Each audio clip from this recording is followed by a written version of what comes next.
The Never Gets Old podcast, the podcast of all we love in TV, movies, music, and comics, with your hosts, Mac Jackson and Nick Narrow. Look for us on YouTube and Facebook.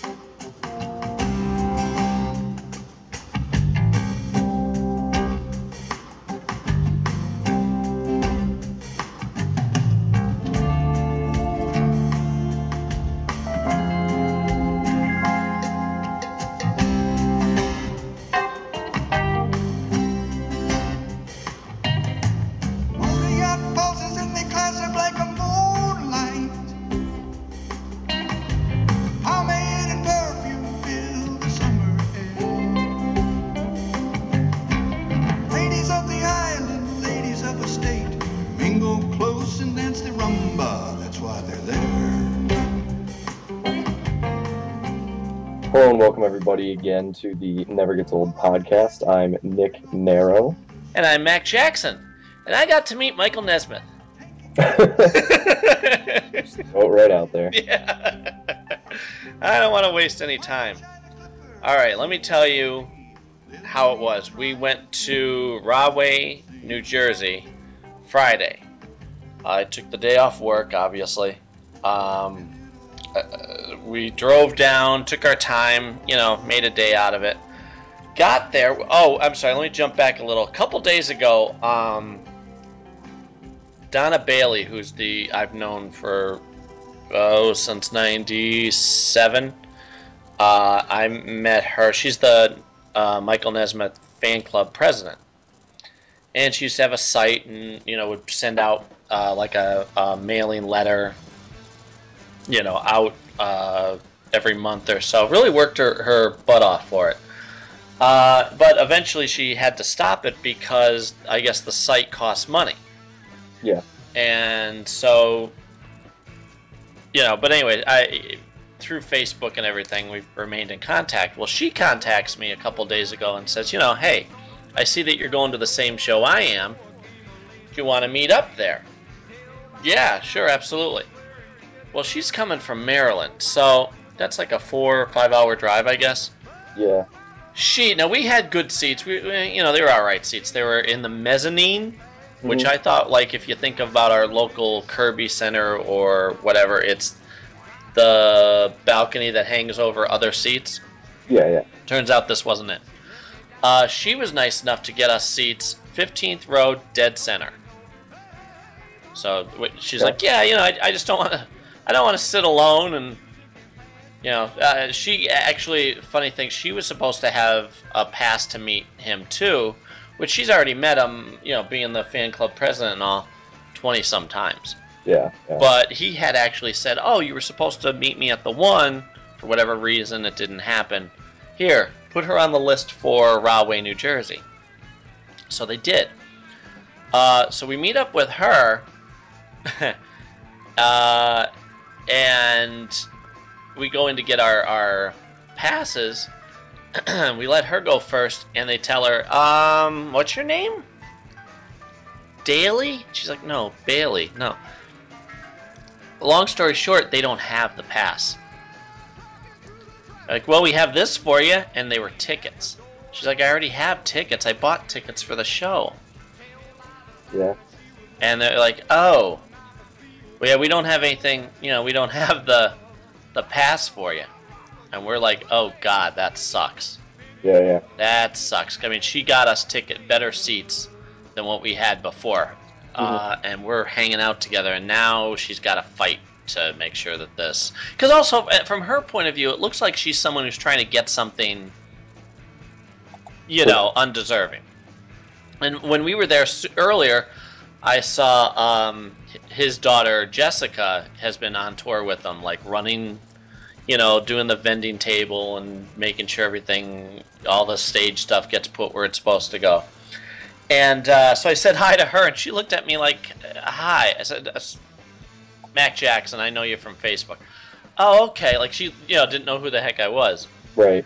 Well, we get inside. We get ours, and it's cool. It's these cool silver bracelets that they put on you with his name on it. That's your meet and greet pass. Well, they lock them. I didn't know this. And I guess it's smart that they do. That way you can't pass them off to somebody else. Yeah. Well, we go in. We're standing outside waiting for the doors to open, and there's like everybody. It's pretty crowded outside. It's cold. And this the one guy, right before they open the doors, I guess, he walks through the crowd, and starts trying to open all the doors. Cindy looks at him, looks at me, and goes, "Really?" Like, no, you're right, pal. We hadn't thought about that, trying to open the door. You got 100 people standing outside, but good idea that you walk through us so that you can get in.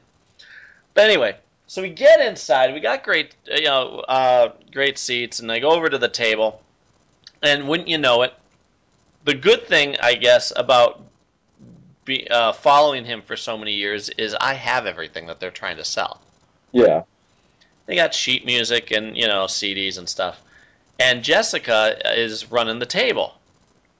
So I start shooting the bull with her a little bit while she's getting me. I said, the only thing I don't have are those shirts. So I get a couple shirts. And then we go in and we're talking to people. And Donna is sitting with us. I said, Donna, why don't you go find the manager of this place? Because if you go tell him what the situation is, he's going to, worst case scenario, go find one of Mike Nesmith's people, and they're going to go, oh, yeah, her. It's not like you're nobody, just a fan. You're the fan club president. Yeah. Well, she does. She goes, all right, I guess. Turns out they were trying to find her. She had like a special pass. It was a sticker. Yeah. So, like I said, we're shooting the bull. I'm passing out our business cards to people who seem interested in our band and everything. And it's a really nice, just like with the Monkees thing, it's a nice crowd, People are excited, but they're very welcoming and want to talk, and you feel that sense of community. Well, now the show starts, and it's fantastic. I mean, I knew it would be, but the thing is, I thought, okay, so when you go to a concert, the best thing you typically would expect is you want them to do as well as the record that you listen to all the time. Right. Right? I mean, that's fair. Mm-hmm. That's typically what you want. You don't want them to sound subpar to that. Maybe if you're lucky, they'll do a neat twist on it or something.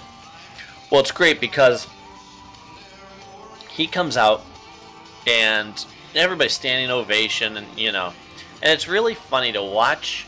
I've been reading the interviews that he's been doing recently, and he was talking about after the Monkees, when he was with his new band playing places, he used to get laughed at because other bands that were playing on that same ticket would just think, oh, look, it's the guy from the Monkees, look. Well, and obviously he felt bad about that, but now, I mean, to look at him and know what an icon that he is and have all these people giving him standing ovations all the time, and it's still just so sweet and kind and humble. Well, he does a thing where he explains to us that he's going to set a scenario before he plays each song. Instead of just saying, here's this song, it was from this album. He gives you basically the movie that plays through his mind. Okay. It's just cool, you know what I mean? You're getting, and to hear him tell any type of story, there's such a nice, gentle, he's just fun to listen to. It's very comforting, and there's a charm to it. So to hear him tell these stories, it's fantastic. And then he talks for a couple minutes, explains it, and then plays the song, which heightens your enjoyment of a song that you've heard 1,000 times before. Yeah.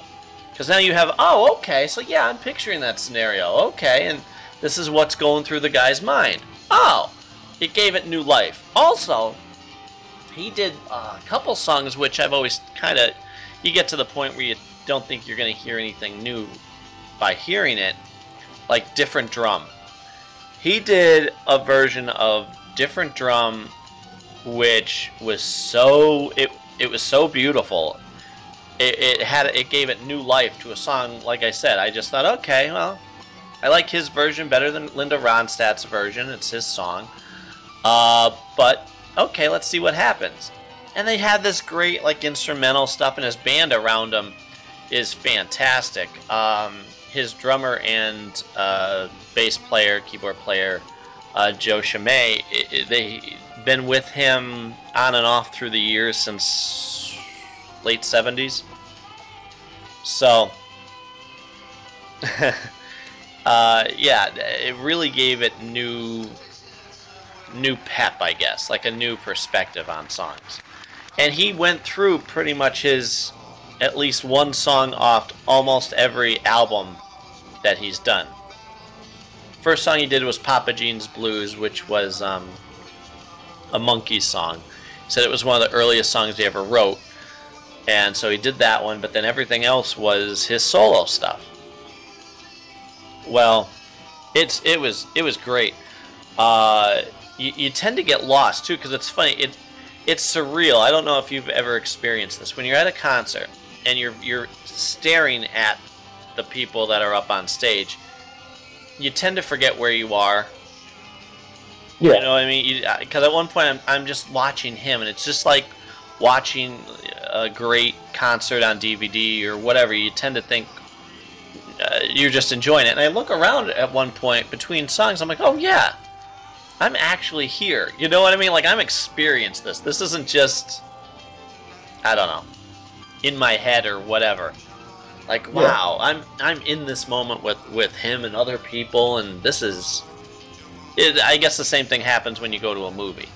You tend to get lost in the story, that you forget that, wait, you're sitting in a theater, the lights are dim, and because it's dark all around, so your eyes are just focused on the screen. Well, then I'm trying to think of... He goes off. He does the last song is called Laugh Kills Lonesome. Oh, and by the way, I just gotta say, he rocked. He did a wonderful balance of slower songs that took their time, and he did songs from the prison. He did 3 songs from the prison, which is that album I told you about, where it's just one song becomes the next song, and you read the story with it if you want, with that playing in the background. Well, he decided to do that, and it was great because he made all 3 songs morph into each other. Mm-hmm. But then he would all of a sudden do like I'm trying to think of some of them that he did Rio and Casablanca Moonlight. And Casablanca Moonlight is a song. Now he's 70 years old. He's not even slowing down yet. Yeah. He had years ago said, I'll probably never tour again, or I'll probably never record again.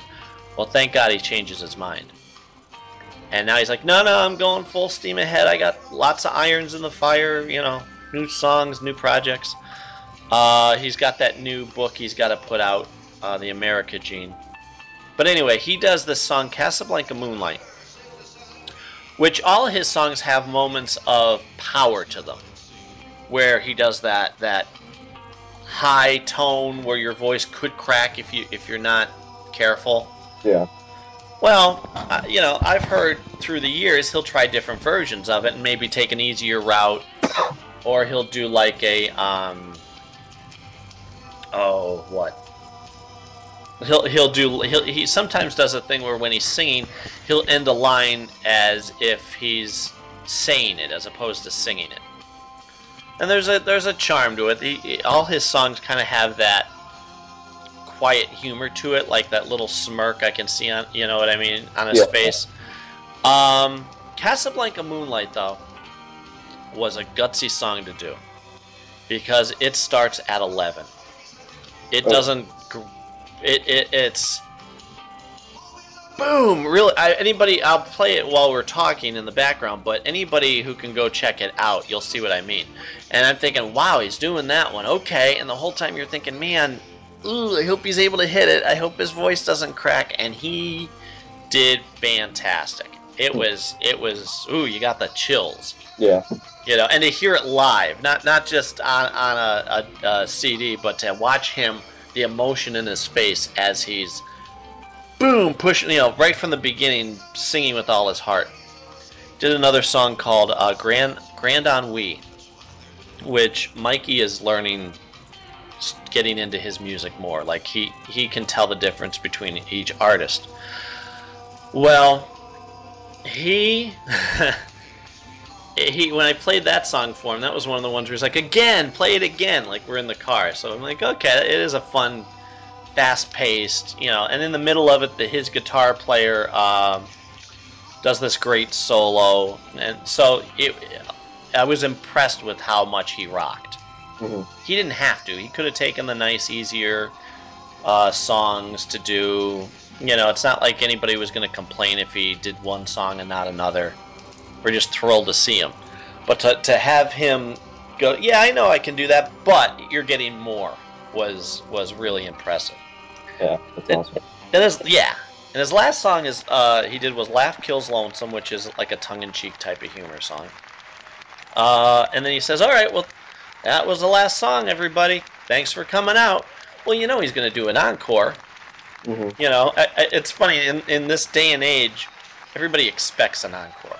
Yeah. You know what I mean? Like, all right, who you kidding? You're going to walk off the stage, they're not going to turn the lights up, you're coming back out. Well, he comes out and he does, which was, I think, an appropriate song to end with, called Thanks for the Ride. Okay. And he said, you know, the guy who was originally with me for years, Orville J. Red Rhodes Jr., he was the premier pedal steel player. You know, anybody who needed that, James Taylor, anybody, they would go to him. Okay. Well, he passed away a few years ago. And Nez says, you know, I found a way, like, wouldn't it be cool if we can take his solo from that song and maybe edit it and, you know, cut out everything else and just have that solo to pop in while I'm doing it live. So he does. Okay. And yeah, it was a sweet tribute too, because as he's playing it, he's got this smile on his face, like he's so proud of his friend who's not with him. And you know what I mean? Like, yeah, that's right. He even says during, he's like, Orville J. Red Rhodes Jr. on the pedal steel Hawaiian guitar. And, you know, and so that was sweet. So then, concert's over, lights go up, and they tell everybody, if you have the pass, go off to the right and stand there. The ranch hands, which is what the people who work for him, they call themselves, because Video Ranch is his website. Okay. So the ranch hands will wrangle you and get you where you need to go. And we're all standing there, and the whole time, like Cindy and I have been saying, obviously, ever since this was going to happen, we're going to meet Mike Nesmith. Like, next month, we're going to meet Mike Nesmith. We're going and it's not, I know you understand this, but I'm just saying it so that I'm painting a proper picture. I admire him not because of fame. Right. You know what I mean? Like, there's people who, and this happens a lot in today's world, look at all the reality TV. Fame is, oh, well, I want to be near them because they're on TV or because, you know, they're famous.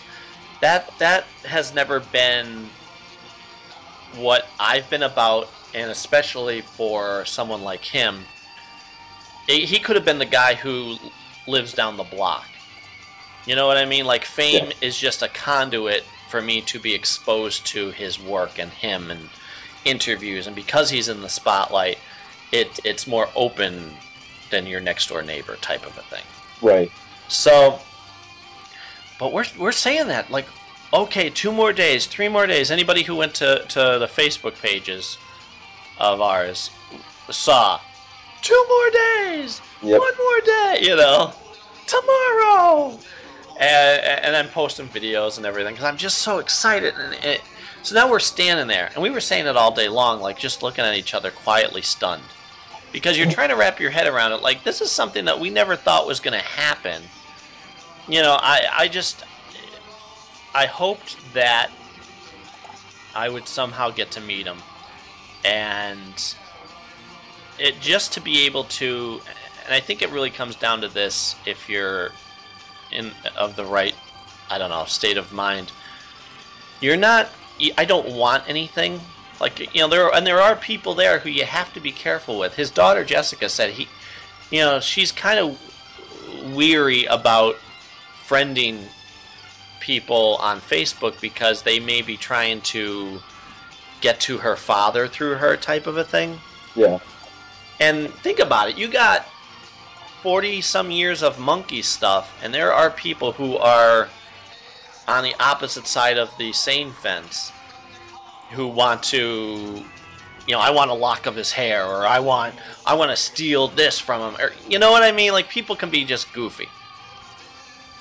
But I think what it comes down to, if you're sane enough, is you want to, whether they're famous or not, you want people that you like and admire to know of you and know that you appreciate them and their accomplishments.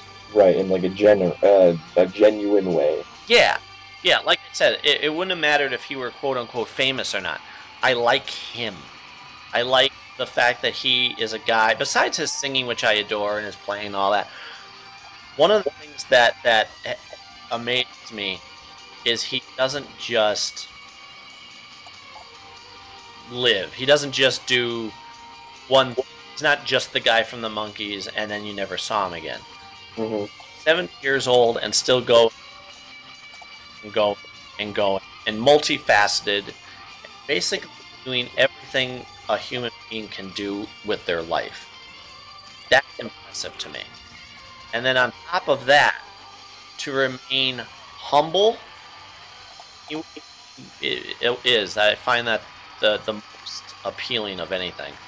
Right. I mean, he's kind to everybody, and genuine. Like, he seems to get it. Like, he understands what he's got his priorities straight as far as loving another human being. Like, he you know what I mean? Yeah. So to be able to meet him is just such a gift, because again, the guy lives in California. How was I ever going to? Up until last year, he hadn't toured since '92, and even then, he didn't come anywhere near this coast. I never thought I'd get to see him with the Monkees again. Mm-hmm. And oh, by the way, they are officially touring again next summer, or this summer, I should say. Nice. Yeah. And it's nice because he's doing it because he wants to, as opposed to quote unquote needing to. Right. Yeah. So now Cindy and I are standing in that line, looking at each other, going, okay. And I noticed myself get real quiet, like I'm just trying to quietly understand what's about to happen. Like wow, there's certain moments in your life that you measure time. Well, this happened before I saw Back to the Future, and this happened after, because I remember that. I remember seeing Back to the Future, and I knew certain things in my life happened before. Same thing with seeing the Monkees, or when you're 15 and you really explore music and everything. Hey Mac, not to jump completely off topic, but I was born after Back to the Future, so yeah, I know. That's one of the things that I would say. Well, that happened after Back to the Future. I'm sorry. I was born right before Back to the Future came out. The same year anyway. That was 85. 86. It came out in 86, but it was set in 85. Was it? Yeah. Okay. Yeah. Anyway, so. I just wanted to bust you. I got you. That's like Thomas there with the MacGyver podcast, who would do it with me. He's like, yeah, I was born after the show ended. Like, it ended in '92. Holy crap, right? Man! Wow. And to think about how long ago the '90s were now. 20 years? Really? Yeah. Wow. Anyway. So, yeah, and I'm thinking about, and of course, your time is limited. As much as and again, his thing was he wanted to have conversations with people. That he didn't want to call them meet and greets. He called them conversation reception or something like that. Yeah. Because he said this, he wanted to meet certain people who have been so supportive and loving over the years. So, and just to be able to have a little one-on-one time, which obviously is priceless. Now, we're both saying, like, what are we going to say? Like, I know I have no problem talking, but I also don't want to have it be info dump. Right, yeah. Like, I know that he had said about, people have said, oh, yeah, he knows your story, and he sent us the reply to our wedding invitation and wrote on it. But I can't expect him to necessarily remember that. Right. I mean, this is what? We're going to be married this upcoming week, 9 years? Oh, wow. Yeah. So I can't, and I've written him letters since, God, years before that. But, whatever. I don't want to be presumptuous and assume, yes, of course he's going to remember me. Yeah. So I have to be prepared, and Cindy and I were saying it. You don't want it to be info dump where he doesn't get a word in. You want to have a conversation. So I said to her, she's like, what am I going to say? What do you say to him? And you have limited time, so you want to get the most out of it. And I said, just relax. Well, after hello, and you'll be happy. Well, I'll get to that part in a minute. But, after hello, it should move pretty freely. He's not a mute. He's very loving and welcoming and kind. So they take us back to, they decide instead of going the way behind the stage where it was going to be, they turn us all around. So now the people who were first or near the front like us, whoop, they turn us all around and we're marching. So now we're towards the back. I don't care personally. Yeah. He's going to be there. It's not like we're not going to meet him. Send us to basically the front of the theater in a side room where there's a door to leave afterwards. And we're all standing there, and everybody's nice, and there's no line. Like, everybody's like, yeah, whoever, whatever, whenever you want to go. There's no pushing or shoving. And he comes in. He goes, hi, folks. Like, yeah. Hey, folks. I'm sorry. I was too boisterous when I just did that. Very sweet, very kind. Hey, everybody. Hi, folks. And they're like, hey! Everybody's thrilled. And so they have a table for him to sign stuff. He's standing. It's not one of those conveyor belt, walk up, I'm going to sign something, and then move on. Right. But each person goes up, or a couple people, go up, stand with them for a while, say about 5 minutes. Okay. And they're talking. And Cindy and I are sitting there, or standing there watching him. And he's talking very quiet because it's a personal conversation that he's having with everybody. He's not putting on a show for the audience or whatever. But we're just watching him just be calm and sweet. And that's really what it is. It's watching him just be sweet to people, and people that he's never met before. And again, there's always that you would appreciate this. I think of it when I have to talk to an audience. When I'm performing something, you put on a voice or personality of talking to an audience, because it's not a back and forth. It's me telling you something before I go on to the next song. Right. You know what I mean? So you kind of put on that type of mask, I guess, is the way to put it. Yeah. You know what I mean? It's not insincere. It's not insincere, but you have to make sure your words count.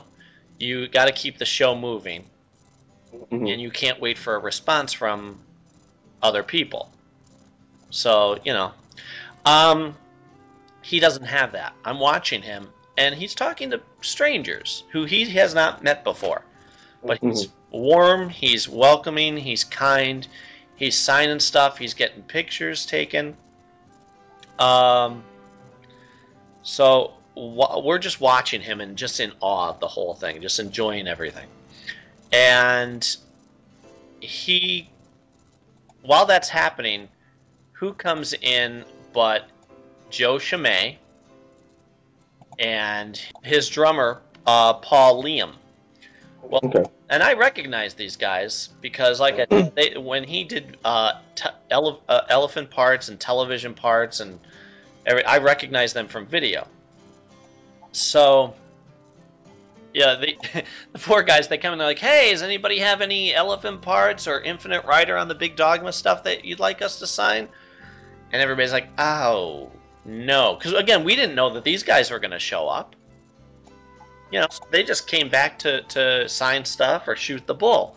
So Donna, Cindy, and myself end up talking to each of them for a while. Like, we're having a nice conversation, sharing music stories, performing stories, about the videos that they were in. And so that was cool. But at the same time, I'm thinking, okay, Donna, you got to go first because she didn't bring a camera. Well, you can use my camera gladly. You got us great seats.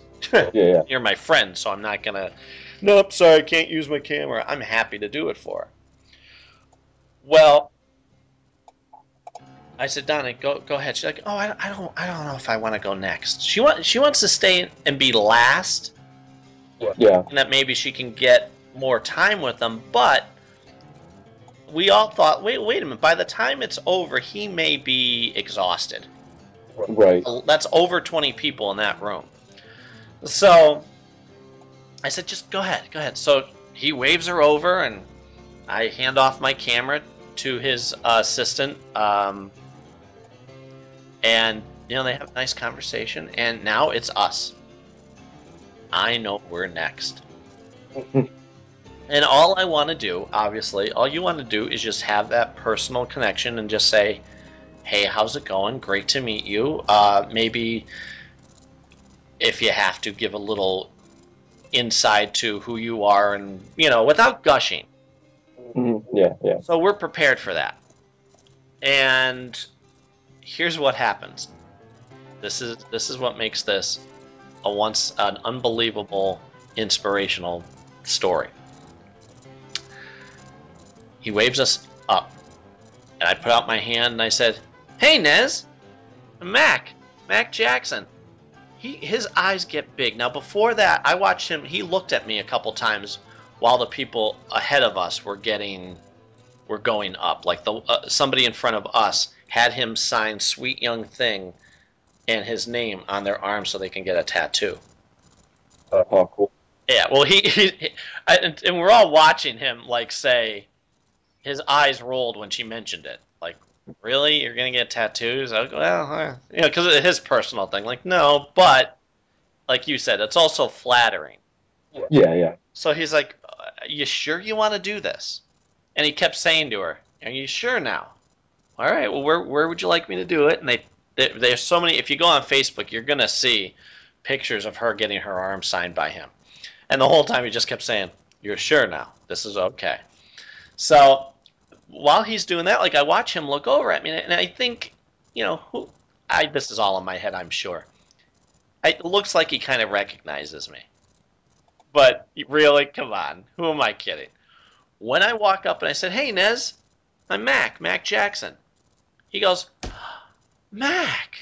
Hey, I'm Mac Jackson. Takes my hand, brings me over to him, says, Mac Jackson, how the heck are you? My hero knows who I am. That's awesome. And was excited to meet me. Like, and it was like he treated me like an old friend. Yeah. It was like, I am so glad to meet you type of a thing.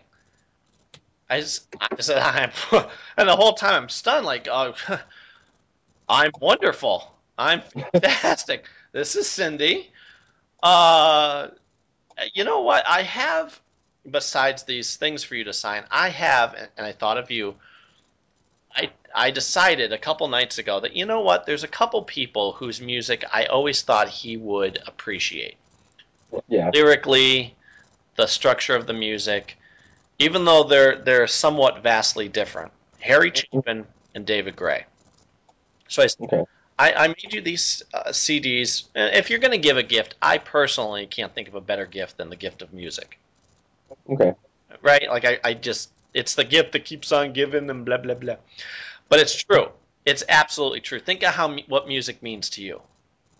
And if I can give that to somebody else, you know. So, well, you know, because I've burned you a bunch of stuff. Yeah, exactly. So you're kind of like sharing your soul with somebody. Like this means so much to me here. So I thought it was appropriate to give it to him because through the years I would think, I wonder what Nez would think of this. I think he would appreciate this. So I said, I made you these CDs with some people that I thought you might get a kick out of. And he said, oh, great. I'll listen to them and I'll love them. And then he said, is your stuff on here? Like he wanted my stuff to be on there. And I said, well, I said, yeah, it's there at the top. In the beginning, you know, I figured it was appropriate since you, well, without getting, you know, all gushy, you know, with you being as big an influence as you are. And he stops me. And he grabs my arm. And again, I can't express enough how natural and comforting it was. There was no facade or wall of celebrity and me. Yeah. It was, no, I've known you for a long time. You've known me, and now we're finally getting to have a conversation face to face. Mm-hmm. That's how it felt. That's awesome. I'm telling you. And he looks me in the eye and goes, you know, and he puts his arm on me, and he's like rubbing my arm and squeezing it. He goes, I watch your videos, you know. You do? He's like, yeah, every one, all the time. Absolutely. Every one you send me. And I go, do you like it? You know, because it's sweet that he watched, and he had said in previous posts that I read everything somebody sends me. Yeah. Well, great, but I don't know if you necessarily watch the stuff, and I try and be selective of what I post on people's pages. But I'm also proud to show the result of his influence. You know what I mean? Because that's what it is. He's the one who inspired me to be more than just a guy who goes to a job and then comes home and goes to sleep. Right.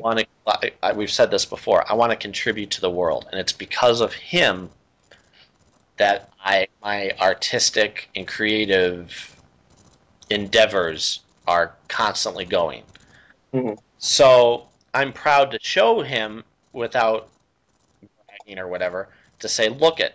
This is because of you type of a thing. I hope this makes you proud. So when I said to him, do you like him? He goes, yeah, absolutely. Yeah. And he looks at me, and like I said, he just kept his hand on me and like squeezing my arm and rubbing it and made sure I was making eye contact with him. Like he looked at me in the eye and said, yeah, they're fantastic. You should be encouraged. Keep going. I felt mentored. No, that's fantastic. Right? I mean, this wonderful, beautiful human being not only likes me, but he likes what I'm putting out into the world. Mm-hmm. And I said to Cindy afterwards, I said, I felt mentored. I felt like it was important for him to understand, or it was important for him to make me understand. He's telling me I'm doing it right. I'm achieving what I'm aiming for, and he approves. You know, that his opinion obviously matters more than I can possibly say. And to have that encouragement, wow. Yeah. And he kept his hand on me the whole, and I watched him. He didn't do that with other people. Yeah. You know, because again, you got to be careful with people. If you reach out and touch them, they'll try and get a lock of your hair, or you know what I mean, get a little too aggressive. Yeah. But he felt comfort with me, like, you know, I'm gonna just keep my hand on you and make sure that you understand. Good job, you got my support. And Cindy was saying, you know, like you've been wonderful to us. He goes, oh, you know, I've been telling people your story for years. Really? Like, I knew that from, what, 9 years or 10 years ago. Yeah. But the fact that he's still sharing that story with people. He goes, oh, yeah, sure. And I remember the wedding invitation and how you guys met. And, oh, yeah, absolutely. And so he's signing stuff. And I brought a CD, and she brought one. And I picked the prison for him to sign. Okay. So he signed that, and he said, how should I do this? I'll personalize it. How about that? Like, yeah. Jeez. And he goes, Yes, of course. imagine somebody's like, nah, you don't have to do that. Nah. Tell you what, don't mark it up. No. But he's like, to Mac and Cindy, is it C-Y? She goes, no. It's normal, C-I-N-D-Y. He's like, okay. And he's gonna tell you what I'm gonna do too.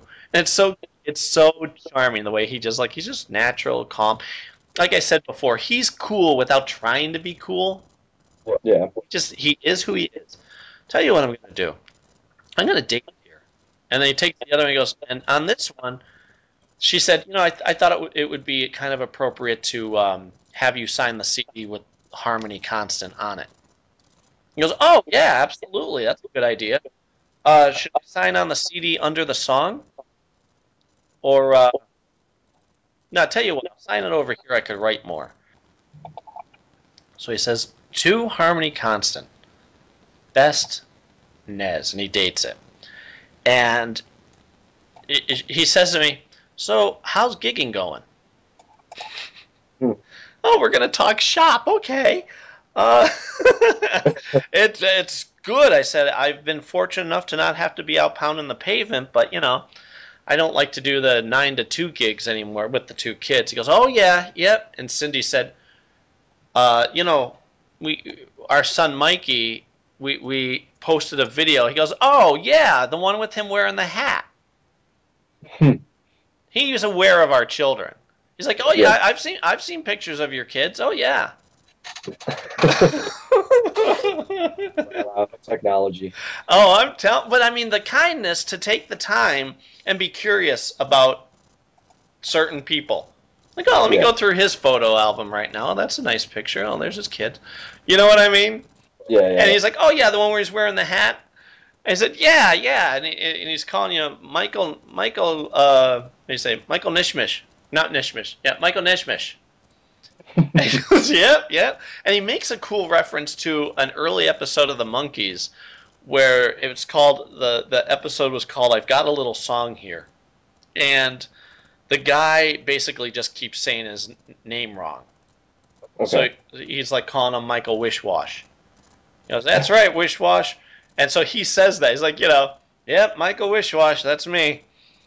And, and he goes, well, why don't we get some pictures?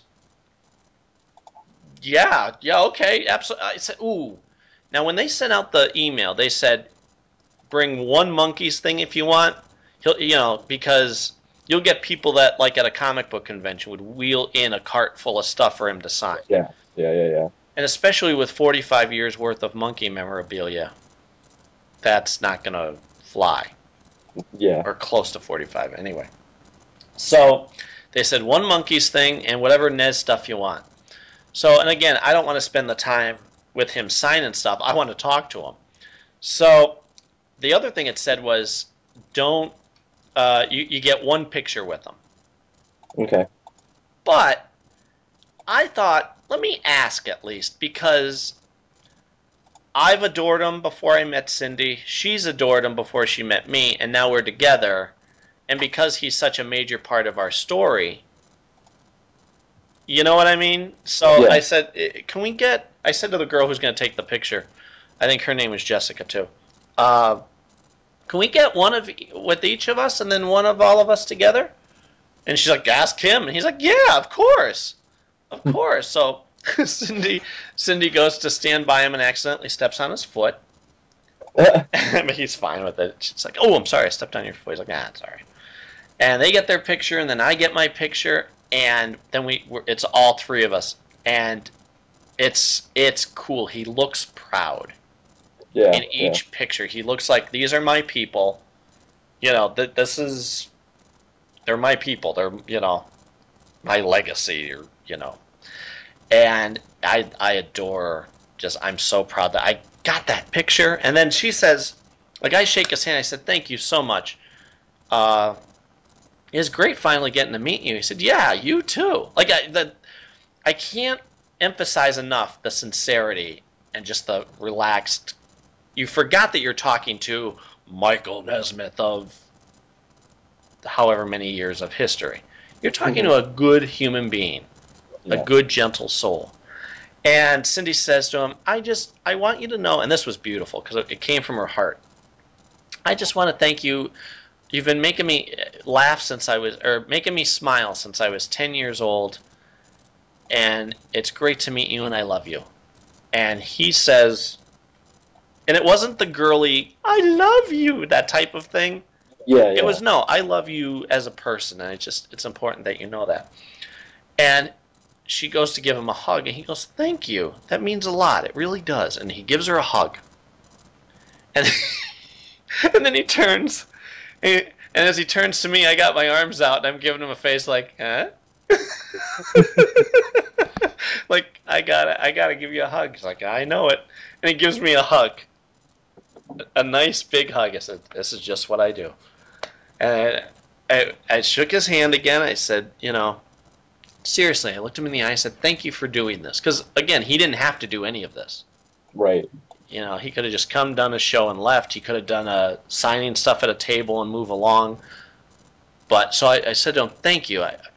Thank you for doing this. It was great to finally meet you, and I hope I get to do it again. He said, me too. He was like a nice, quiet, me too.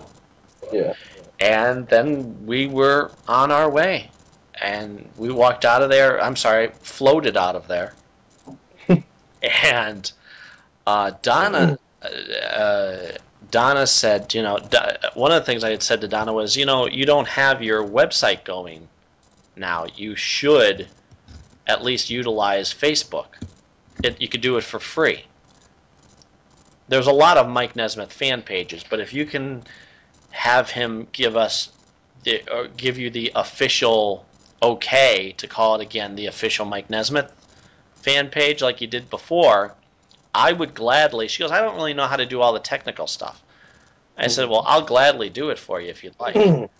So we are going to have potentially, she has to get the okay, but we are going to run the official Michael Nesmith fan club page on Facebook.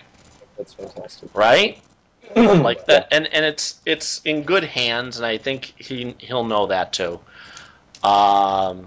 It's basically it's all we want is his okay to do it, and it's posting pictures and keeping. I don't think you'll have an issue with that. No. And just to spread the love, I guess, basically. Yeah. But so yeah, that and the whole way home we're just like, holy crap. Cindy's like, he adored you. I'm like, I know. Like, that's cool. Like I said, I would have been happy just to be able to shake his hand and say hi and thank him, and with the understanding of the distance that is normally there between celebrity and fan. Right. But I don't consider myself a cliche or a typical, I should say, fan. Right. It's, you know what I mean? Not to get gushy, but it's obviously deeper than that, because it's your whole, it's the influence on so many levels, and I just appreciate him as a person, and to have him know that before we even met and appreciate me for that, and apparently also like what I do, I couldn't be more thankful. That's fantastic. Right? I'm still waiting on my Harrison Ford phone call, so. I was surprised that I didn't even recognize him at first in that new movie, 42. No, yeah, he looks much different. But it was only through his voice. I'm like, wait a minute, I know that voice. Mm-hmm. That's Harrison Ford. Oh, good for you. Cool. They put all the makeup on. I want to see it. I heard it's really good. I heard his performance is really good too. So. Yeah. But anyway, I'm excited for you. I'm ecstatic that all that happened. Yeah, I mean, I'm I'm sure he'll be willing to do a podcast. Yeah, possibly. I talked to the people who have been arranging his press, and they said right now, or as of last month, he was only doing email interviews. Okay. I said, okay, but they said, keep us in mind, we'll keep you in mind, and the moment he's able to, we'll let you know. And I'll send another email to remind them. They asked me to. They said, wait a month and then write back, and we can begin for you. But yeah, and he also, it's in good hands. I'm not going to ask the cliche questions that he's had to answer. That's the good thing about knowing. Well, number one, I'm 37. If I'm not crazy at this point, I think I'm known to be safe. I already know most of the history, so I would rather allow him to talk about anything he wants to talk about. Yeah, like we normally do, which is just, have a conversation, which involves questions, but not. But back and forth dialogue too. Like people ask us stuff, and yeah, exactly. It doesn't have to be like we have to hit these questions because that's what people want to hear, or we have to do it for a magazine or for a television channel or anything like that. It's so much more relaxed and I don't know, gives people an opportunity to gives like we do, just talk about however you're feeling, whatever's interesting to you at the time. Yep. I mean, they can push whatever they want to push, like a new album or whatever. Yeah, and that's wonderful too. But also, it's not like, all right, let's run through your entire life story right now, even though you've already told it 100 times. Yeah, exactly. Like that gets painful. I still watch people. Same thing with the Richard Dean Anderson thing, where they're like, "Here's a paper clip and some duct tape. Will you make a bomb?" Like, that's embarrassing for you. Why would you do that to another human being? Like, let's let the person. These are fantastic, fascinating people. Yeah. Let them talk about whatever the heck they want. Mm-hmm. And it was funny too, because Donna said that when she found out that I was getting to meet him, actually she wasn't the only person. A couple people cried on my behalf when they found out that I was getting to meet him, and that means the world to me because they get it. Like, you've only known me a year now. Maybe a little more. Yeah, but I mean, anybody who's known me before that also knows. Yeah. How much he's ingrained in who I am as a person. So, it's funny too, because Lori Dewar, who's the one who runs the radio show that she plays, the Harmony Resort, she plays our music on Scrub Radio. She was like, I am so happy for you. I can't believe it. Somebody else said to me, boy, and this is someone who I only met maybe once at the Monkees concert, but within that time from now, they get it. They understand. Yeah. They said, if anybody deserves it, it's you. I'm like, thank you. Thank you. That means the world. Because again, I'm telling people, like, at work, I'm gonna get to meet Mike Nesmith. Like, oh, how nice for you. I'm like, no. A ham sandwich is nice. It doesn't get any better than this.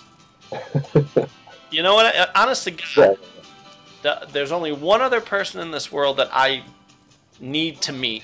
Everybody else I'd be happy to meet and I'd be excited, but two people that I have to meet. Mm-hmm. And I just achieved that. Yeah. To such a beautiful degree, too. More than I could have ever asked for, more than I ever could have imagined. To feel like I was welcome like an old friend. Yeah. That's great. Oh, God, yeah. I know I'm going on about it, but God. Well, you're allowed to. Yeah. I can't. And that's the thing. I feel like I can't express enough. One, how important it was to me. Two, how wonderful it was. And three, what an amazing human being he is. So, yeah. Wow. Feels good. I'm still stunned. That was the other thing, too. Beforehand, we went to this restaurant behind the theater called Petra's. Really good food. Little high-end, pricey-wise. But we got tapas. We got calamari, and we got, some type of appetizer taco of some sort. Casada, steak casada, something or other. My main concern was, one, I don't want to fill up and have tummy issues, because it's already going to be jumping all over the place. Yeah. Two, I don't need anything spicy, so we're asking them, like, hi, before we order, what is safe? And then I guess we were the first people there, so they brought us like chips and salsa, which was nice, just because we had to wait for our meal. I guess they had to warm up the grill. The manager comes over and goes, I said, oh crap. He goes, no, we have to warm the grill up, so I'm going to bring you over some guacamole with plantains. Okay. Yeah, it looked cool and it tasted fantastic. Yeah. All the food was really fresh. But the whole time, like, we're sitting there, and the people at the next table were there for the show. So they were talking to us. And then yesterday, one of them calls us. It was a husband and wife. Well, she called us, or called yesterday. So she goes, I'm sorry, I got your card, so I thought I'd call because I want to hear what it was like to meet Michael Nesmith. So I picked up the phone and I gave her all the details. But I thought that was sweet. I appreciate the enthusiasm and the comfort to call. You know? Yeah. But yeah, and then just we ended up walking around. It was cold that day. I mean, it was like bitter cold. I'm wearing a t-shirt. Yeah. And I had a leather jacket, but man, we're like, okay, let's find a way to get out of this. This is unpleasant. Yeah, the food was really good. I don't. You know what I was thinking about for you two? I wanted to ask. Sure. And I'm sure this will be a longer discussion for another time. You know how we get talking about food? Mm-hmm. I don't know. There's certain things that I'll eat or be in the mood for, and I think, ooh, I want to talk to Nick about that. Okay. Have you had anything good lately, out of the ordinary, food-wise? Out of the ordinary? No. I wish I could say I had. I'm trying to think. I mean, a couple weeks ago, I had. People have been telling me about them for a long time, but for anybody who's local or in Scranton, Dunmore area, my cousin, or at least my dad's cousin. That's your cousin too. What's that? That's your cousin too. Yeah. He owns a little bar called The Patch. In Dunmore. I forget exactly what street it's on, but if you know it, you know it. And they have I'll find out and we can talk about it. Yeah. I'll give you directions. But he owns this little bar and he makes wings. And he makes really, really good wings. They have a special sauce that they make. It's called like Parmesan garlic red sauce or something to that effect. But I had those a couple weeks ago and they were fantastic. And anybody who knows me knows like hot wings are my favorite food. Pretty much hot wings and pizza. That's my favorite stuff ever. Which is why it's difficult for me to get in really good shape. But yeah, I mean, they were fantastic, and I never had them because I don't normally get garlic wings. I don't like a whole lot of garlic. But the mixture was just really, really good. It wasn't too garlicky. It wasn't too Parmesan-y. It was like the right kind. It was just so delicious. And I'm not just saying that because it's my cousin either. I'm really picky about wings. Right. Like, I've gone to, when I go to restaurants and stuff, I'll try, like, chains and everything. Like, I'll try their wings, and they're just never as good as the mom and pop restaurants of our area. I've never gone anywhere else where I've gone to, like, a little, a bar, restaurant, or whatever that had good wings either. We're very fortunate in this area to have so many places that make excellent wings. Mm-hmm. So I'm really, really picky about that kind of stuff. I mean, I've gone to Buffalo Wild Wings. I thought that was awful. Never had it. Quaker Steak and Lube is okay. Yeah. With their different flavors and stuff. Their regular, just straightforward, like mild wings are like, meh. Right. All the other flavors are good and interesting, so that's passable. Plus the buffet makes it easy to try them all, which is cool. But right. So yeah, I'm really, really picky, and yeah, if anybody's in the area, I'm sure you can go on the internet or on Facebook and type in the patch and get the directions to it. But it's worth trying them out if you're a fan of hot wings. Have you yeah, well, I'm sure you have. What do you think of Nicky Gannon's? I haven't had them in a really long time. I think I've had them like once or twice. You know, I can't say for sure either way, but I will say this: if I don't have a really solid opinion, it probably means they were okay. Mm-hmm. Because you know how when you hate something, oh yeah, that for sure. So they're probably okay. But I'd have to have them again. Well, where is that anyway? That's here's a location, across from the prison. Okay. Everybody, oh, the prison, yes. You mean Andy Gavin's? Yeah. Or did you... Oh yeah, what did yeah. I No, say?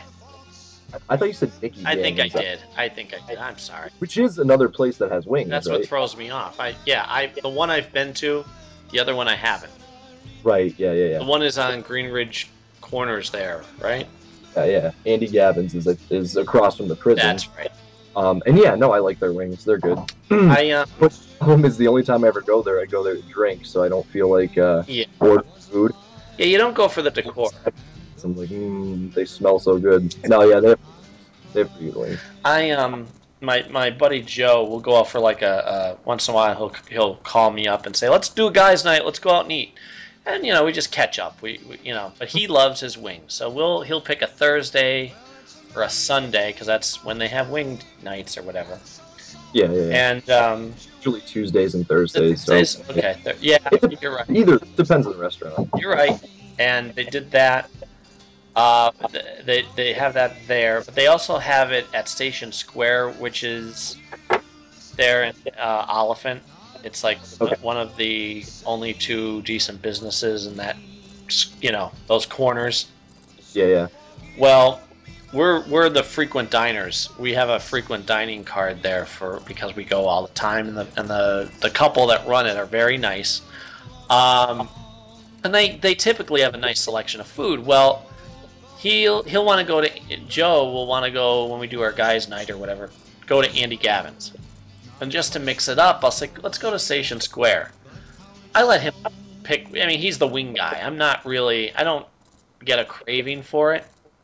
Oh, see, I do. Yeah, well, and there's the difference. If you get really good wings, sure, you get a craving for it. But I like Station Square's wings because they have a variety. Uh-huh. And I'll usually get like the wing bites. I don't like to pick up the wing and like gnaw on it and get all messy. It's just not my thing. But he loves Andy Gavin's wings. Okay. I just don't. Cindy had pointed out to me before I went, and she really painted an appropriate picture. They're very tomatoey.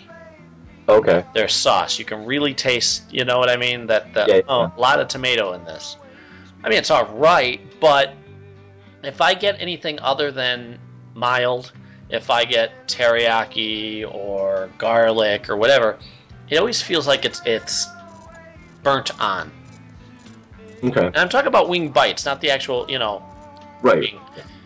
I pick it up and eat it, and you're fighting with it as you're chewing it. I don't like that either. You know what I mean? Like, okay, the taste is all right, but I feel like I'm getting a workout here. Yeah, it's interesting with wings because there's so many different ways to prepare them, and there are those places that have where they're really saucy, where it's almost like it's a spaghetti sauce with its wing sauce on it. Like there's a lot. Yeah. Or the sauce is really thin and it's more just like fried into it, and those are good as well. It kind of just depends. on what you're in the mood for, or you know, your own personal tastes. I think the way Andy Gavins prepares them is they're a little bit saucy like that. You know, that's what you're saying, right? But again, it depends, because the ones that I've had weren't saucy; they were more burnt on. Yeah, you're that might be the bites though. Yes, I think too. you're right. They're prepared a little bit differently. Yep, the others are sloppier. Yeah. So, I mean, I like them both ways because it really just depends on the flavor of the sauce. And to me, I like wing bites just for the ease, obviously, of eating them. I don't normally get wing bites, but I don't hate them either. Mm-hmm. But they're pretty much all the same. It's just, you know, breaded bites, the sauce, kind of the way you just described, fried on, or however they sort of prepare it. But when it comes to getting like actual hot wings, I like them to be. We usually order them extra crispy if the place doesn't already prepare them that way. Okay. Because otherwise you end up with like a really soggy, kind of disgusting, slimy wing. Mm-hmm. It's just gross, and I hate that. I can't think off the top of my head of any places that do that, that make them that way, because I don't go to those places anymore. So I just, I'm sure if I went to them, I would know. But I mean, there's a place right by my house called the Why Not, which is kind of semi-famous. I guess they've won like the People's Choice Awards at the Wing Fest that they have every year, and they won it a couple times in a row. And they have pretty good wings. They have that thinner sauce, like a more, like, I don't want to say it's Frank's Red Hot, but it's that consistency. Sure. It's like a thinner, really like waterier sauce. But sometimes they will, unfortunately, give you like that sloppy, soggy wing. But more often than not, they're like that perfect, perfectly cooked, is I guess the way I could say it. And not to the point where you're like chewing on a tire, but not to the point where you feel like you're eating a snake or something. So they're pretty good, and they're like literally right around the corner from me. So that's good. The other thing I usually consider is the size of the wings. Sure. Yeah. Because I mean, for me, yeah, I want meat on there. Yeah. Now, it's unfortunate, but we used to go to Kelly's, which is down in Scranton. Oh yeah. Oh, we've got there for wings. When we would go for the wing nights and whatever, and it didn't used to be jam-packed. It used to be nice, like, get in a decent amount of time, eat, have a decent time, whatever. And then it started to seem like it became a daycare.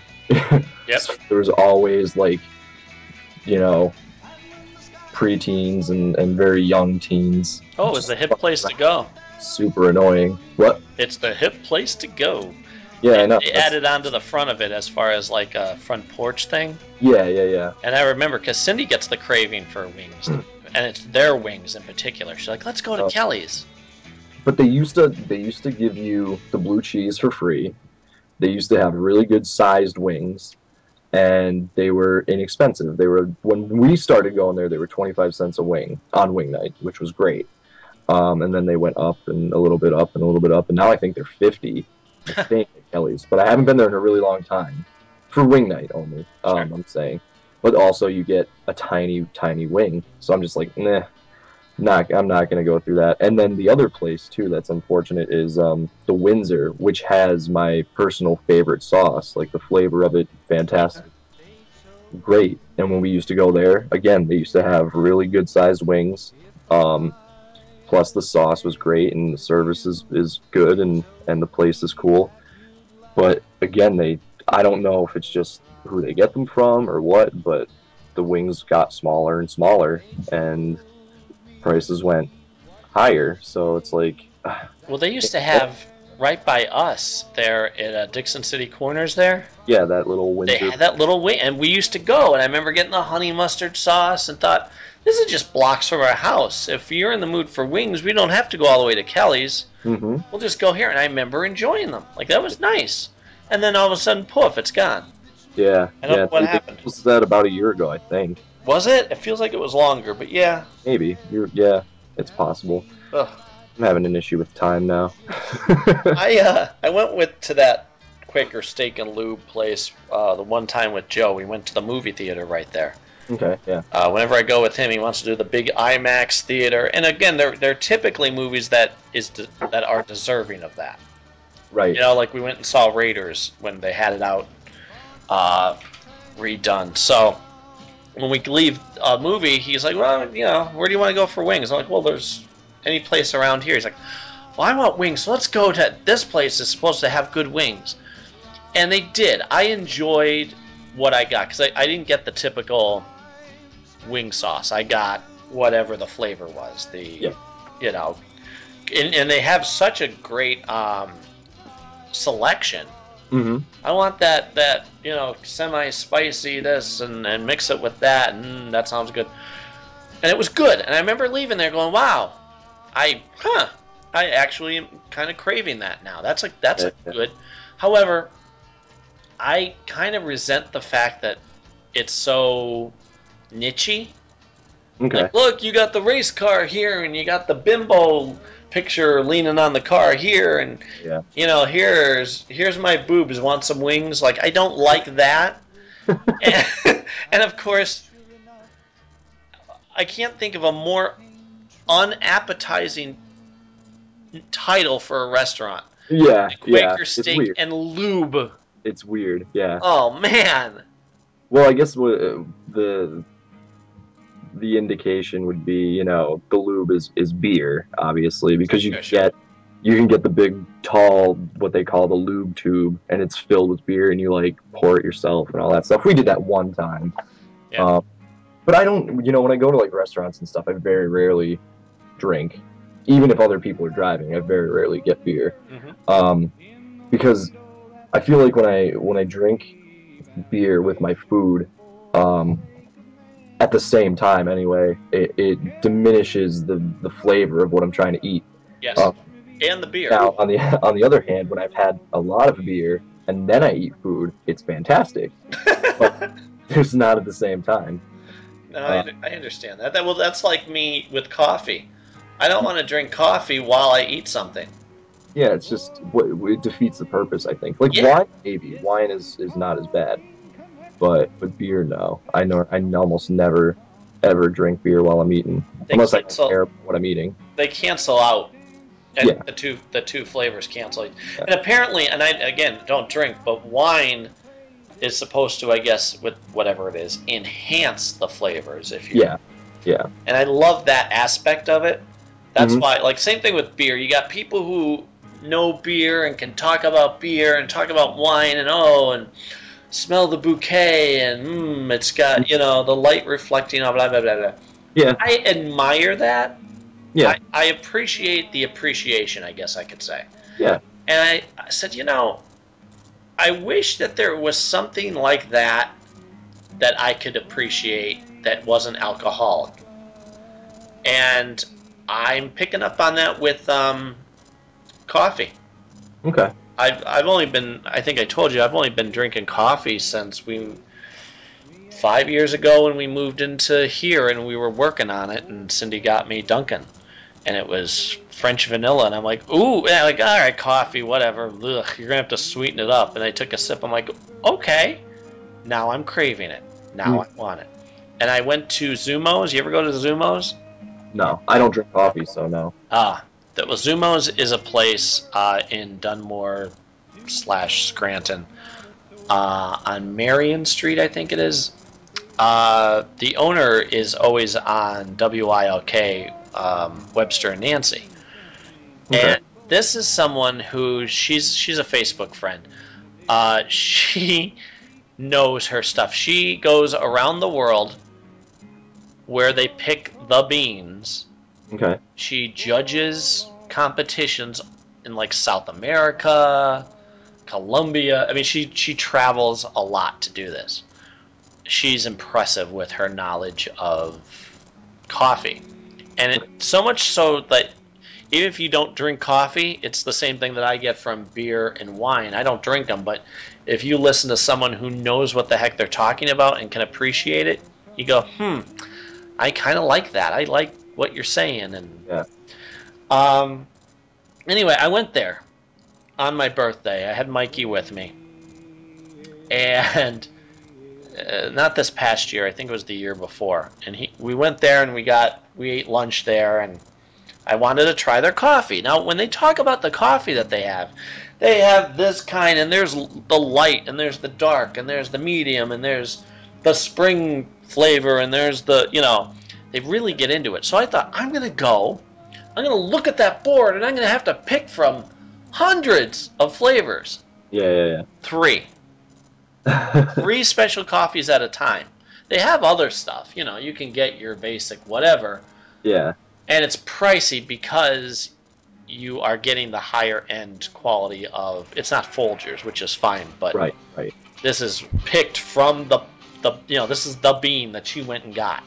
Yeah. So I said, all right, well, I explained to the girl, here's what my tummy will allow, and I want something that's flavorful and, whatever. I got something, and I was pretty darn proud of myself. I impressed. The owner came in, and I said, "Oh, hey, how are you? I enjoy listening to you on the radio and everything." And I said, "That coffee I just had." She goes, "Oh yeah, which one did you have?" I said, "I had that one." I can taste. Apparently, I have a pretty cool palate. I didn't know that. I'm like, I can taste flowers. Like it had a very flowery. She goes, "You can taste that?" I said, yeah. She goes, well, I'll tell you something. You're right. This particular batch where this coffee came from was right in the center of a flower field of this particular kind. And she tells me the flower. I'm like, yeah, that's what I taste. It's like, wow, that's very impressive. I'm like, thank you. I walked out of there feeling pretty darn proud of myself. Well, I want to say 2 things before I have to go. Yep. Because unfortunately it's going to have to be a short one. No. But it was jam-packed to goodness. Yeah.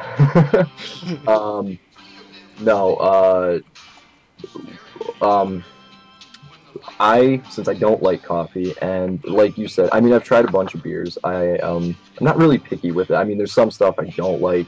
I typically don't like Miller Lite and the generic beers. I'll drink them, but it's like, I have different tastes and stuff that I like, but I wouldn't call myself like a connoisseur, and I don't really care too much about that. Same with liquors, like I'll drink them. I don't have a favorite because they all pretty much mess me up in the same way.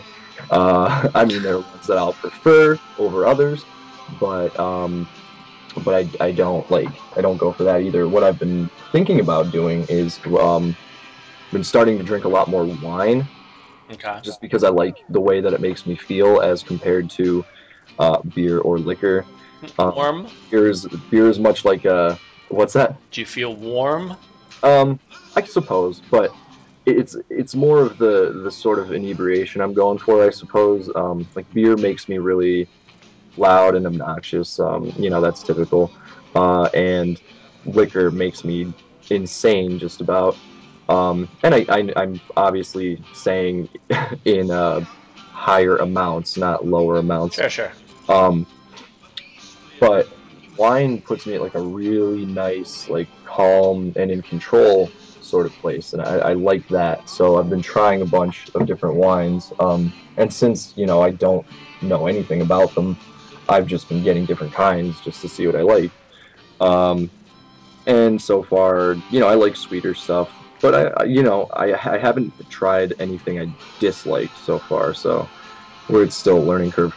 On the other hand, because I'm cutting soda and sugar again from my diet, and I don't drink coffee, I was thinking about trying a whole lot of different sorts of tea, because I've liked tea my whole life, but just could never get into coffee. Coffee is such a tease to me. It's like, it smells so good, and then put it in my mouth and it tastes like dirt. So I don't. It's such. I don't know. It's such No, you're dead on, because I said on Facebook, I said the good news is I know the difference now between good coffee and bad coffee. The bad news is I can tell the difference between good coffee and bad coffee. So one of my buddies is like, actually not just one of my buddies, the drummer in our band.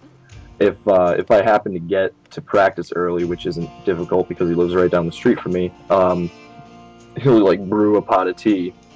Cool. And he's like, "What kind do you want?" Because he has tons of different. I'm like, you know what? Surprise me. Whatever you're gonna have, I'll try. Because every time, and you don't put anything in it. You know, no milk, no sugar, or anything. You just drink it the way it is. And you know, with a regular sort of like Earl Grey or Lipton, you put some sugar in or whatever, Sure. just to give it a little bit of flavor. But these you don't need it, and I really that's a thing I'd like to invest some time in learning, because it's, you know, it's better for you. Same reason with the wine too. Not only does it put me at a place that I like to be at, but it's healthier for you.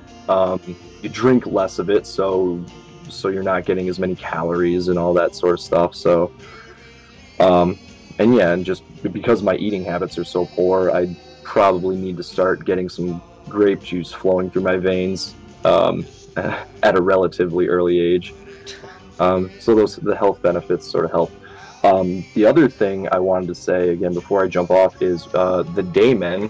Speaking of my band, we have a gig. Yay! A show. I was told not to say gig because it sounds silly, I suppose. But whatever. I don't care. Gig show.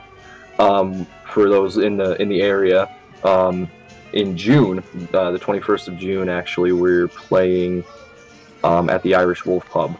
Oh, I know where that is. I've been there. Yeah. Sean it's has right played near there. Mulligan's and Backyard Ale House. It's down the street from that. So it's on Linden, I think, right? That's Linden. Yeah. And I don't know much more specifics than that right now, but as the time goes on and we get closer and we do more of these, I'll fill it in. And if you're following the band on Facebook, then you'll obviously know we'll put updates up and stuff. So Yeah, and what do you know what time you're going on? don't know yet. No, I'm not sure. I know the band that we're playing with is called The Losing Game, and they I listened to a bunch of their stuff and I thought they were kind of cool. They're a three-piece band, just drum, bass, and keyboards, and then they obviously do vocals and stuff. And they're interesting. I like them. I don't even really know how to describe them other than indie rock, but they were good. So you can take a listen to them on Facebook as well. They have all their songs up. Well, let me know when you're going to perform, because I'd like to come out and support you. Yeah, I'll let you know for sure the time. I can't imagine it being any earlier than 8 o'clock. Right. Well, Maybe, but yeah. I don't know if we're going to be the opening band. I don't know if we're going to be somewhere in the middle. But like I said, as time rolls on, I'm sure I'll tell you, not Sure. just on here, but I'll let everybody who's listening know for sure as well. Yeah, definitely. So that's going to be our first show, assuming we don't get anything before that, but I hope not, because I have a whole lot of stuff planned and for weekends and with filming and all sorts of stuff. It's going to be a crazy summer. I mean, I'd have to play a bunch of times, don't get me wrong. Sure. I'll just roll with it, but man, I wish this stuff was happening 5 years ago. So much more energy. No, I know. That's one of the things I was saying to Mike Nesmith was, give me the shows that are like a happy hour or like a summer picnic. I don't like to do the 9 to 2. And it's not just because of having the kids, because you got to find someone who's going to watch your kids for you. Right. And I can't do that all the time. Right. So, but yeah. When you get the call from Mike Nesmith to go on tour with them, you're just going to have to bring Mikey Nesmith. Yes, I would. if he did an opening act before, because they don't do like any sort of band before the main act. But if they did, I would gladly. Oh, could you imagine? Yeah. Here's my originals. Were named after the guy who, one of his songs. So that would be not only great exposure, but man, what an honor. Well, you never know. I mean, next time he strolls through, you might end up getting a call. That would be fantastic. If he knew you were going to be there this time. I know. Yeah, no, you can't be presumptuous. Did he have an opening? No. Nope. Well, he still might he might ask. Yep. Well, and that's the thing. He plans to keep touring. He's like, right. I'm writing new songs. I'm gonna, doing albums. I'm working on this, that, and the other thing. But I'm also touring all the time. Like, wow, for a guy who never thought he was going to do that anymore, really did an about face. So yeah, you're right. It's that would be. Can you imagine? It'd be awesome. I know. Well, we'll see what happens. Yes, we will. But Lori, the girl who was behind us, I guess took some pictures of us talking to him with her cell phone. Mm-hmm. So I want to thank her for that. For when I get those pictures, I'll post them on here when I do get them. Yeah. But yeah, just have little candid moments. Like, yeah, I'll take that. All right. Well, since we're going, is it hot? Can I pick the song just because it's a Mike Nesmith theme? Yeah. Holy crap! I finally got to meet my hero. Sure. Since we were talking about Casablanca Moonlight, why don't I just play that one and you'll see what I'm talking about? Sounds good. Oh, the other thing I want to say before we head out is a couple of my friends have been listening to the podcast, and the only criticism they had of our podcast was that they said the music is a little too loud while we're talking. Yeah, I'm with you on that one. The one I'm editing now, I thought I had it the volume on some of those songs, and they were nice. Yeah. For whatever reason, I don't know how they mixed a song or two. Like Brandy Carlisle, I put in a song. Her choruses come in too strong, so I apologize for that. Okay. Well, it's just a thing to think about. Yeah. So I think I have it pretty much figured out now. It's just occasionally you get surprised. Yeah.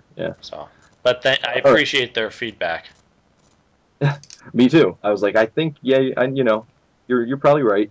It's a little loud, but we'll work on it. Oh, and you know what it is too? I'll tell you, and everybody else, what I just found out the secret was. This one that I'm going to put out right before this one, I didn't bump up our volume talking. I just let it play the way it's recorded. Yeah. And so when I put in the music behind it, it threw off how quiet it was. So I think that's the key. Bump up our volume and all that good stuff. Yeah. All right. Well, then you have a good week. I will. I will talk to you later. Okay. And thanks for everybody for listening. I know for a fact that there's going to be a lot of Monkees and Mike Nesmith fans that'll be tuning in. We've gotten so many hits off the last one. Yeah. Where I talked about that concert. So I'm sure those same people will be, and more, because I made new friends. Yeah. Tuning in. So thank you. Please follow us on Facebook. Questions, comments, art, everything is welcome. So anybody who's an artist out there, send some caricatures of Nick and I, if you would. Yeah, and you can also follow us individually on Twitter. That's right. Mac doesn't say a lot, and I say too much probably, so prepared for that. I just say, you know what I use Twitter for? Hey, we have a new podcast episode up, or hey, I'm playing a gig here, or. I use Twitter for obscenities and ridiculousness, so I think maybe one of us or both of us have to move towards the middle a little bit somewhere, but yeah. But well, either way, just look for us. Mac W Jackson, I think, is what my Twitter name is. Yeah, and I'm at BeRealNickNarrow, BeReal Nick Narrow, Naro. And of course, Harmony Constant is my band. And the Daymen is my band. So please look for us and support us. Yep. All right, everybody. Talk to you next time. Hope you're listening. Yep. All right. Bye. Have a good day, everybody.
it seems.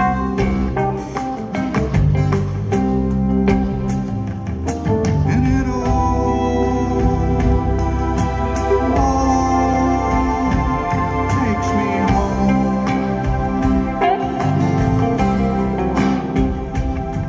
It all takes me home.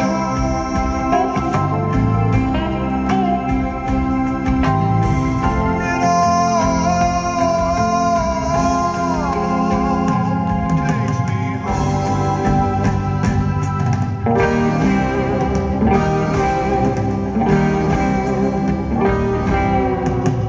Summer sun of moon sway beside the clear green sea. Movies of Havana are all I can see. Still enchantment takes me to the promise of perfection outside the dream. Floating out pulses in the Casablanca moonlight. Pomade and perfume fill the summer air. Ladies of the island, ladies of the state, mingle close and dance the rumba, that's why they're there.